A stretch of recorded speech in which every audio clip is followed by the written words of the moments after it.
ఐగిరి నందిని నందిత మేదిని విశ్వ వినోదిని నందినుతే గిరివర వింధ్య శిరోదిని వాసిని విష్ణు విలాసిని జిష్ణునుతే భగవతే హేసితి కంటి కుటుంబిని భూరి కుటుంబుని భూరి కృతే జయ జయ హే మహిషాసురమర్దిని రమ్యక పర్దిని శైలసుతే.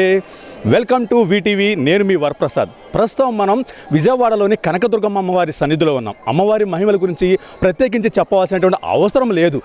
కొలిచిన వారి కొంగు బంగారం చేస్తూ ఇంద్రకీలాద్రిపై కొలువై ఉన్నారు బంగారు తల్లి కనకదుర్గమ్మ. అయితే ఈ కనకదుర్గమ్మ మహిమల గురించి, అదేవిధంగా దేవస్థానం చరిత్ర గురించి, ఇటీవల కాలంలో సోషల్ మీడియాలో వైరల్ అవుతున్న పోస్టుల గురించి తదితర విషయాలన్నీ ప్రేక్షకులకు తెలియజెప్పే ప్రయత్నం చేస్తుంది వీటీవీ.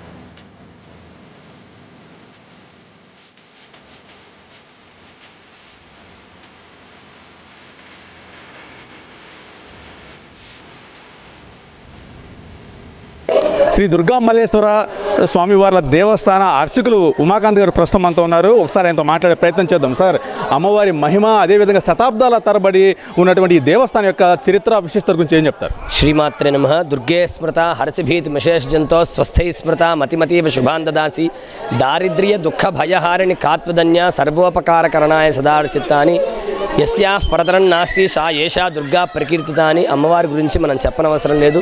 ఎవరికంటే పరతత్వం పరబ్రహ్మం ఇంకోటి లేదో ఆ తల్లే జగన్మాత దుర్గాదేవి.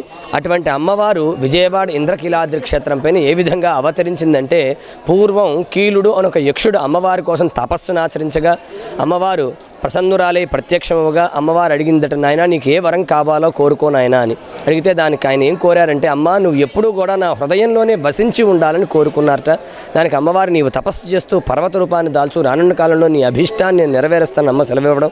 ఆ ప్రకారంగా తపస్సు చేస్తున్న యక్షుడే ఈ కీలపర్వతంగా మారగా మహిషాసురుని సంబంధించిన దివ్య రూపంతో అమ్మవారి ఇక్కడ అవతరించి ఆ కీలుడి యొక్క అభీష్టాన్ని నెరవేర్చింది ఆ జగన్మాత. అయితే చాలా దేవతలు, ఇంద్రాది దేవతలు తొలిగా పూజించారు కాబట్టి ఈ పర్వతానికి ఇంద్రకీల పర్వతం నామాంతరం పొందింది. మానవులు దర్శించలేని ఉగ్రస్వరూపంగా అమ్మవారు ఉండడం చేత ఆ తర్వాత కాలంలో శంకరాచార్య స్వామి వారు ఇక్కడ శ్రీచక్రాన్ని స్థాపన చేయగా అమ్మవారు శాంత స్వరూపాలు కాగా ఆనాటి నుంచి అమ్మవారి దుర్గా అనే నామంతో కొలవబడుతున్నది. అయితే ప్రస్తుతం అమ్మవారు కనకదుర్గ అనేటువంటి నామంతో కొలవబడుతున్నది. పూర్వం మాధవ వర్మ అనే మహారాజు గారు ఈ ప్రాంతం అంతా కూడా పరిపాలిస్తూ ఉండేవారు. ఆయనకు ఒక కుమారుడు. అయితే ఒకనాడు ఆ కుమారుడు రాజ్యంలో విహారం నిమిత్తంగా వెళుతూ ఉన్నాడు. ఒక మార్గంలో, అదే మార్గంలో ఒక కూరగాయలు అమ్మే ఆవిడ తన యొక్క కుమారుడు కూడా అదే మార్గంలో నడిచి వెళ్తూ ఉన్నారు. రథం వెళ్లే క్రమంలో మార్గం అంతా దుమ్ము రేగి ఏమీ కనపడని పరిస్థితుల్లో ఆవిడ యొక్క కుమారుడు, కూరగాయలు అమ్మే ఆవిడ యొక్క కుమారుడు భ్రమవశం చేత రథచక్రాల కింద పడి మరణించట.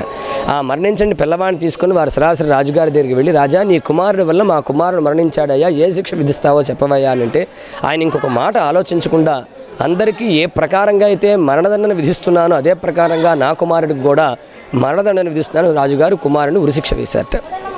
ఆ చేసినటువంటి ధర్మ కార్యానికి ప్రసన్నురాలని అమ్మవారు ప్రత్యక్షమై, రాజా నీ ధర్మనిరతి ఎప్పుడూ కూడా నన్ను సంతోషింపజేస్తూ ఉన్నది కాబట్టి నేను అనుగ్రహిస్తున్నాను. చనిపోయినటువంటి ఆ బాలుని నీ కుమారుని బ్రతికిస్తున్నాను, బ్రతికించి నువ్వు చేసిన పనికి ఆనందంతో కనక వర్షాన్ని కురిపిస్తున్నాను, బంగారు వర్షాన్ని కురిపించుతుంది జగన్మాత. అలా కనక వర్షాన్ని కురిపించడం చేత కనకదుర్గ అనేటువంటి నామంతో ఆ జగన్మాత ఇక్కడ భక్తులను అనుగ్రహిస్తూ ఉన్నది. సార్, ఇక్కడ ఈ దేవస్థానానికి కూడా చాలా విశిష్టత ఉన్నది. ఎంతోమంది ప్రముఖులు కూడా సందర్శించారని కూడా ఒక నాణ్యత ఉంది. గతంలో శ్రీకృష్ణదేవరాయలు కూడా దర్శించుకున్నారని కూడా ఒక ప్రచారం ఉంది. ఎంతవరకు వాస్తవం అంటే చరిత్ర అనేటువంటి దాంట్లో ఎవరెవరు పేర్లు మనకి తెలియబడతాయో అది మనకు తెలుస్తుంది. అయితే మనకి కిందే ఇక్కడ మన అమ్మవారి గుడికి దిగి కింద మనం వెళుతూ ఉంటే అక్కన్న మాదన్న గుహలు అని చెప్పేసి ఉన్నాయి. అక్కడ శిలాశాసనాల్లో ఏ రాజులు ఏ సమయంలో అమ్మవారి దగ్గరికి వచ్చారు, లేకపోతే వాళ్ళు ఇక్కడ అమ్మవారికి ఏమి సమర్పించుకున్నారు అనే విషయములన్నీ కూడా ఉన్నాయి. అది పురాతన తెలుగు లిపి, తెలుగు కన్నడ కలిసినటువంటి ఆ పూర్వ లిపిలో ఉన్నదని చెబుతున్నారు. అయితే రాజులు ఇప్పుడు మాధవవర్మ అట్లాంటి వారు కూడా అమ్మవారి దేవాలయానికి చాలా చేశారని చెప్పేసి మన రాయబార మండపంలో ఉన్నటువంటి శిలాశాసనాల్లో కానీ కింద ఉన్నటువంటి శిలాశాసనాల్లో కానీ తెలుపబడుతూ ఉన్నది. కాబట్టి రాజులే కాదు భక్తులు పూర్వం ఎంతోమంది మహానుభావులందరూ కూడా అమ్మవారి సేవలో తరించినట్లుగా మనకు చరిత్ర చెబుతూ ఉంది. సార్ మనం చూసుకున్నట్లయితే ఆంధ్రప్రదేశ్ రాష్ట్రంలో ఒక తిరుమల దేవస్థానం తర్వాత కూడా ఇక్కడ విజయవాడ కనకదుర్గమ్మ దేవస్థానంలోనే ఆలయ గోపురాన్ని కూడా ఒక బంగారు పూత కూడా పోసినటువంటి పరిస్థితులు అయితే ఇక్కడ మనం నెలకొన్నాయి. అదేవిధంగా ఈ గోపురం పైన కూడా బంగారు పూతతో పాటు కూడా రకరకాల దేవతామూర్తులు కూడా దర్శనమిస్తున్నారు. ఎవరెవరు సార్, ఏంటి ఆ విశిష్టత? సహజంగా ప్రతి దేవాలయానికి ఆ యొక్క ఆగమ శాస్త్రం అనేది ఒకటి ఉంటుంది. వైష్ణవ సాంప్రదాయం ఒక ఆగమ శాస్త్రం, అదేవిధంగా శైవం ఒక రకము, అలాగే శాక్తేయం ఒక ఆగమ ప్రకారము, అలాగే గాణాపత్యం అంటే గణపతికి సంబంధించిన ఉపాసకులకి వాళ్ళ విధానంలో ఒక విధానము, అలాగే సూర్యనారాయణ స్వామి వారికి సంబంధించి ఇలా ప్రతి ఉపాసన విధానాలు వేరుగా ఉంటాయి. అలాగే ఆగమాలు కూడా వేరుగా ఉంటాయి. అలాగే దేవాలయ నిర్మాణం విషయంకి వచ్చేప్పటికీ ఇవన్నీ కూడా శిల్పశాస్త్రం, అదేవిధంగా ఆగమ శాస్త్రంలో అనుసరించి ఒక శక్తి స్వరూపమైన అమ్మవారు ఉన్నప్పుడు ఏ ఏ విగ్రహమూర్తులు ఎక్కడెక్కడ ఉండాలి, అలాగే ద్వారపాలకులుగా ఎవరు ఉండాలి, విమాన గోపురంలో ఎవరు ఉండాలి, శిఖరం పైన ఎవరెవరు ఉండాలి, అలాగే వెంకటేశ్వర స్వామి వచ్చినప్పుడు అక్కడ ఎవరెవరు ఉండాలి అనేది ఆ ఆగమ శాస్త్రం ప్రకారంగా తెలపబడుతుంది. ఆ ప్రకారంగానే అన్ని ఆలయాలు నిర్మింపబడతాయి. సార్ ఇక్కడ దసరా వచ్చిందంటే ఆ విజయదశమి నాడు కూడా ఒక రకరకాల ప్రత్యేక పూజా కార్యక్రమాలు చేస్తుంటారు. నవరాత్రులకు సంబంధించి కూడా అమ్మవారిని కూడా నయనాందకరంగా కూడా దర్శనమిస్తుంటారు. అదేవిధంగా ప్రత్యేక పూజా కార్యక్రమం నిర్వహిస్తుంటారు. ఈ నవరాత్రులు అనేది ఈ కార్యక్రమాలు ఎప్పటి నుంచి ప్రారంభమయ్యి ఏ విధంగా జరుగుతాయి సార్? శరత్కాలే మహాపూజ క్రియతే యాచవార్షికీ తస్యాన్ మమైతన్ మాహాత్మ్యం శ్రుత్వా భక్తి సమన్విత అని దేవీ భాగవతంలోనే చెప్పబడింది. దేవి మాహాత్మ్యంలో కూడా చెప్పబడినది. అంటే శరదృతువు యందు ఎవరైతే నన్ను ఉపాసిస్తున్నారో నేను సంతసిస్తాను, వారిని పరిపూర్ణంగా అనుగ్రహిస్తానని అమ్మ సెలవిచ్చినట్లుగా శరదృతువు అంటే ఆశ్వీజ కార్తీక మాసములు శరదృతువులు. కాబట్టి ఆశ్వీజ మాసం శరదృతువులో మొదటి 9 రోజుల్ని మన అమ్మవారిని శరన్నవరాత్రులుగా ఆరాధిస్తున్నాం. సహజంగా అమ్మవారికి ఒక సంవత్సరంలో 4 పర్యాయములుగా నవరాత్రులు వస్తాయి.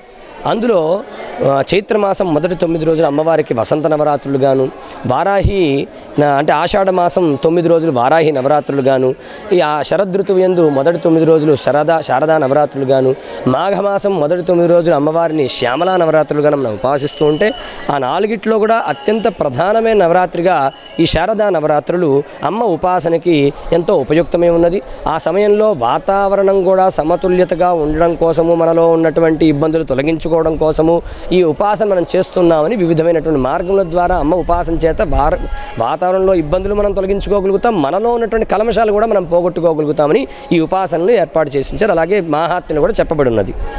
సార్ చాలా కాలం నుంచి కూడా పెద్దలు మాట అంటూ ఉంటారు, కృష్ణవేణమ్మ కూడా కనకదుర్గమ్మ ముక్కు పుడుకు తాకాలని కూడా పరవలు తొక్కుతూ ఉంటుందంటారు. ఏంటి సార్ ఆ కార్యక్రమం గురించి చెప్తారు? పూర్వం నుంచి ఒక నానుడి ఉన్నది ఈ విషయం మీద.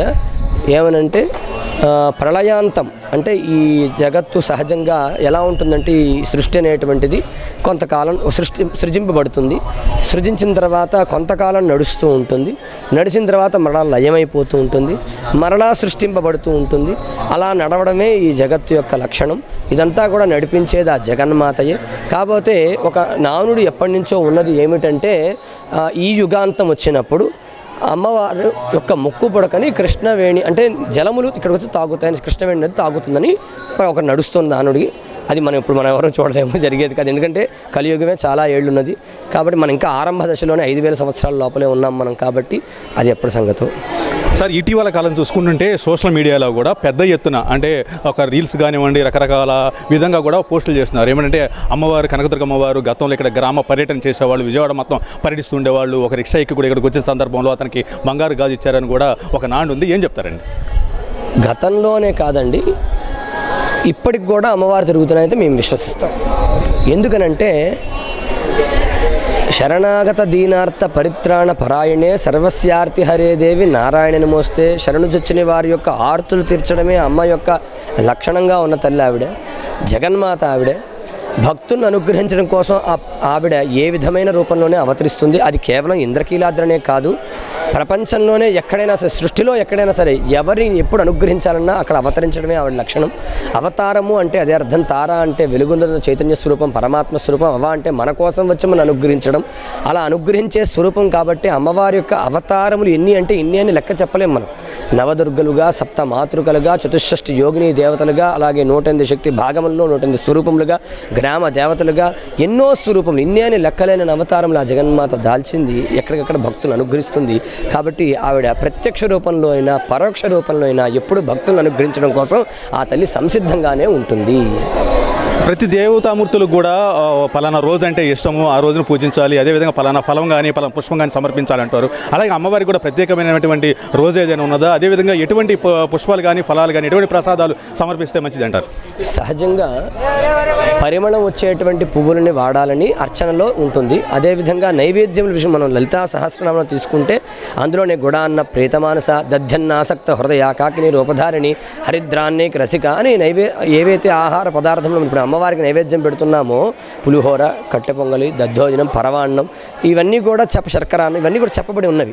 ఆ చెప్పబడినవే మన దేవాలయంలోనే కాదు ఎక్కడ అర్చన చేస్తున్నప్పటికి కూడా అమ్మవారికి ఆ పంచభోగములు ఇవన్నీ కూడా నైవేద్యం పెట్టడం జరుగుతుంది. అమ్మవారికి అలాగే పుష్పముల్లో కూడా మందార పువ్వులు అంటే అమ్మవారికి ప్రీతని, కదంబ వనవాసిని అని ఇలా అమ్మవారి నామముల్లో ఏవైతే చెప్పబడి ఉంటాయో అమ్మవారికి ఇష్టమనిగా ఉన్నాయో అవన్నీ కూడా అమ్మవారి అర్చనలో అవి నైవేద్యంగా సమర్పించడం జరుగుతూ ఉంటుంది. సార్, ఇప్పుడు మేము గమనించినట్లయితే ఉభయ తెలుగు రాష్ట్రాల నుంచి కాక దేశం నలుమూల నుంచి కూడా చాలామంది భక్తులు అయితే ఇక్కడికి వచ్చారు. కొంతమంది అయితే కొన్ని సందర్భాల్లో భవానీ దీక్షలు కూడా స్వీకరిస్తూ ఉంటారు. ఇక్కడ కొంతమంది కూడా తలైనాలు కూడా సమర్పించారు. ఇక్కడ ఎటువంటి మొక్కుబడి చెల్లించుకుంటుంటారండి? సహజంగా అమ్మవారికి సంబంధించిన దీక్షలలో భవానీ దీక్షలు అనేవి చాలా ప్రసిద్ధమైనటువంటివి. లోకంలో అత్యధికంగా భక్తులు అమ్మవారిని ఈ కార్తీక శుద్ధ ఏకాదశి నుంచి పూర్ణిమ వరకు 5 రోజుల పాటుగా ఈ దీక్షాధారణ చేస్తూ ఉంటారు. సహజంగా కేవలం అప్పుడు మాత్రమే కాకుండా వాళ్ళకు సౌకర్యం ఉన్నప్పుడు కూడా ఇలా భవానీ దీక్షలు చాలామంది చేస్తూనే ఉంటారు అమ్మవారి కొరకు. ఎందుకంటే లోకల్లో ఎవరికి ఎప్పుడు ఏ విధమైన ఆర్తి వచ్చినా ఆశ్రయించవలసింది, ఉపాసించవలసింది అమ్మనే. కాబట్టి మాతా సమన్నాస్తి శరీర పోషణం అన్నట్టుగా తల్లికి మించిన వారు అనుగ్రహించేవారు, పోషించేవారు లోకంలో ఎవరున్నారు. కాబట్టి ఆ అమ్మని ఉపాసించడం వల్ల మనకున్నటువంటి క్లేశములు తొలుగుతాయి, మనలో ఉన్నటువంటి దుర్గుణములు పోతాయి, మనం స్వచ్ఛమవుతాం, శుద్ధమవుతాం, తద్వారా విజయములు పొందేటువంటి భాగ్యాన్ని అమ్మ నుంచి మనం పొందుతాం. కాబట్టి అయితే అందరికీ వీలుగా దేవస్థానం వారు కొన్ని సమయాల్ని నిర్దేశించారు. ప్రధానంగా ఈ కార్తీక శుద్ధ ఏకాదశి పూర్ణిమ వరకు మొదలు పెట్టుకొని 40 రోజుల పాటు చేస్తే అయిపోయిన తర్వాత ఇక్కడ మండలం పూర్తయిన తర్వాత ఇక్కడ శతచండీ యాగం కూడా ఈ భవానీల కొరకు ఏర్పాటు చేయడం జరిగింది. ఆ ప్రకారంగా ప్రతి సంవత్సరం కూడా మండలం రోజుల పాటుగా భవానీ దీక్షలు చేస్తూ ఉన్నారు. చాలామంది కూడా ఈ దేవస్థానానికి వచ్చే సందర్భంలో కూడా కింద ఒక కృష్ణానదిలో స్నానం ఆచరించి కూడా ఇక్కడ వచ్చి అమ్మవారిని దర్శించుకుంటారు. ఏంటి సార్ ఒక సెంటిమెంట్ అయితే దాని వెనక ఆంతర్యం ఉందంటారు? సహజంగా ఏ క్షేత్రానికైనా ప్రధాన అంశం తీర్థం. తీర్థం కూడా ఒక ప్రధానమైనది. తీర్థం అంటే కృష్ణానది.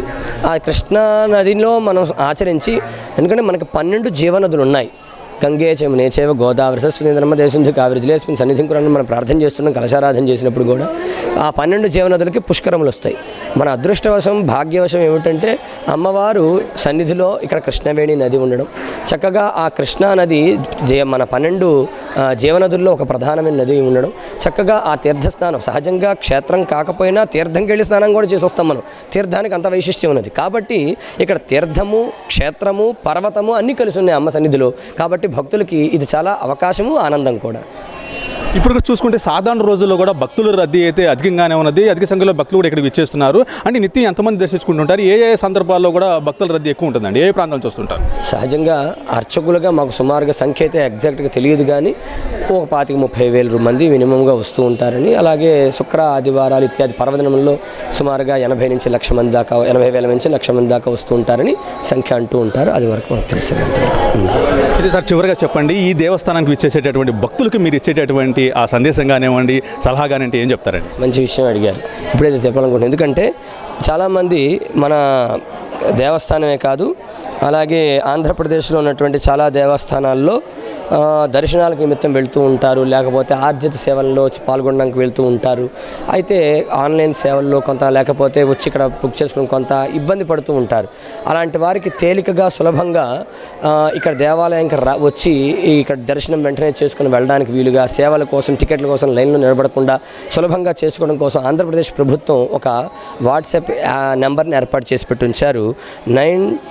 9555230009 అనేటువంటి వాట్సాప్ నెంబర్ ద్వారా కూడా మనం చాలా తేలిగ్గా, సులభంగా ఇంటి వద్ద నుంచే అన్ని దేవాలయాలు, ఆంధ్రప్రదేశ్లో అన్ని దేవాలయాలకు సంబంధించినటువంటి సేవలను కానీ, దర్శనాలు కానీ మనం తేలిగ్గా మన అనుకున్న సమయానికి నిర్ణయం చేసుకొని దానిలో ఏర్పాటు తీసుకొని మనం ఇక్కడ దేవస్థానానికి రావడం వల్ల మనకు సులభంగా ఇవన్నీ ఇక్కడ దేవస్థానానికి వచ్చాక ఇబ్బంది లేకుండా మనం పూర్తి అవకాశాన్ని ప్రభుత్వం వారు కల్పించారు. కాబట్టి దీన్ని ఉపయోగించుకోవడం వల్ల కూడా భక్తులకి కన్ఫ్యూజన్ అనేది లేకుండా ఉంటుంది. శతాబ్దాల తడబడి ఇంద్రకిలాద్రిపై కనకదుర్గమ్మ వారు భక్తుల్ని కరుణించి కటాక్షిస్తున్నారని కూడా నిత్యం కూడా వేల సంఖ్యలో భక్తులు ఇక్కడ విచ్చేసిన సందర్భంలో ఆ విచ్చేసే భక్తులు కూడా ఎటువంటి అసౌకర్యాలు కలగకుండా కూడా ఇక్కడ దేవస్థానం సంబంధించి కూడా అన్ని ఏర్పాట్లు చేసినట్లు కూడా అర్చకులైతే రమాకాంత్ గారు చెప్తున్నారు.